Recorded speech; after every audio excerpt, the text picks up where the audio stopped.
You ever hear about someone who's been loyal for years, covered every mess, kept every secret, and then one day just flips? That's Michael Cohen. For more than a decade, he was Donald Trump's personal lawyer, his fixer, the guy who made problems disappear before they even hit the headlines. If Trump had a fire, Cohen was the guy with the extinguisher. Sometimes a fire he might have helped start in the first place.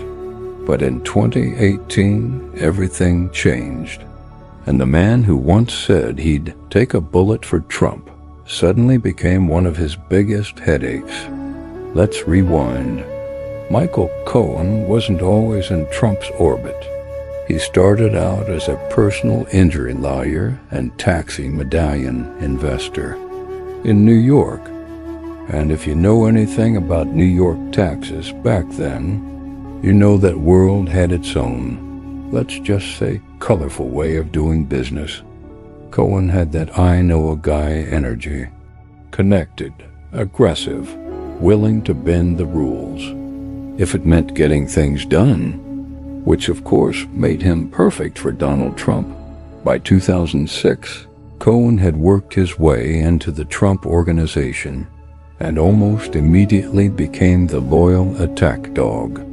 If a journalist wrote something Trump didn't like, Cohen called them up.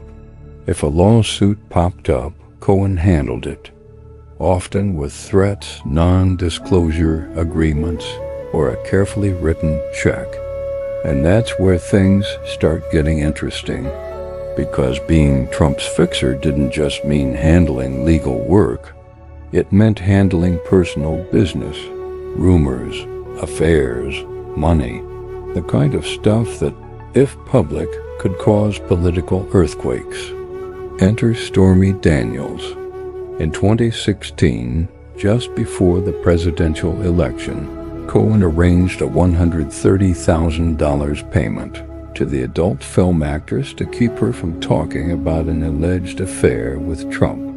That money came from Cohen's own pocket and later became the center of a massive legal storm. Fast forward to 2018, the FBI raids Cohen's home, hotel room, and office. They take everything, documents, phones, hard drives. Imagine having every single text, every email, every little note you've ever written scooped up by federal agents. That's when Cohen's life flipped upside down. Under pressure, Cohen pleaded guilty to tax evasion, bank fraud, and campaign finance violations. That last one directly tied to the Stormy Daniels payment. And here's where it gets wild. In court, Cohen didn't just admit he broke the law. He said he did it at the direction of Donald Trump. Boom. That's the moment the fixer officially turned on his boss. And once Cohen flipped, he really flipped. He testified before Congress calling Trump a racist, a conman, and a cheat. He painted a picture of a man willing to do anything to protect himself, even if it meant skirting the law. Trump, of course, fired back, calling Cohen a liar, a rat, and everything in between. Their once unbreakable loyalty was gone, replaced with one of the most public political divorces in modern history. Cohen ended up serving 3 years in prison, though part of that was served under house arrest during the pandemic. And while most people might lay low after all that, Cohen didn't. He wrote a tell-all book, Disloyal, and started speaking out against Trump every chance he got.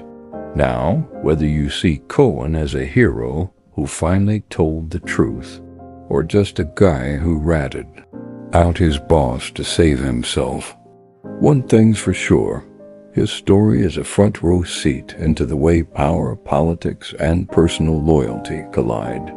The fixer became the whistleblower, the bullet taker became the shot firer, and in the end, Michael Cohen proved that sometimes the people who know all your secrets are the ones you should fear the most. So what do you think? Redemption arc, or just a guy trying to clean up a mess he helped make?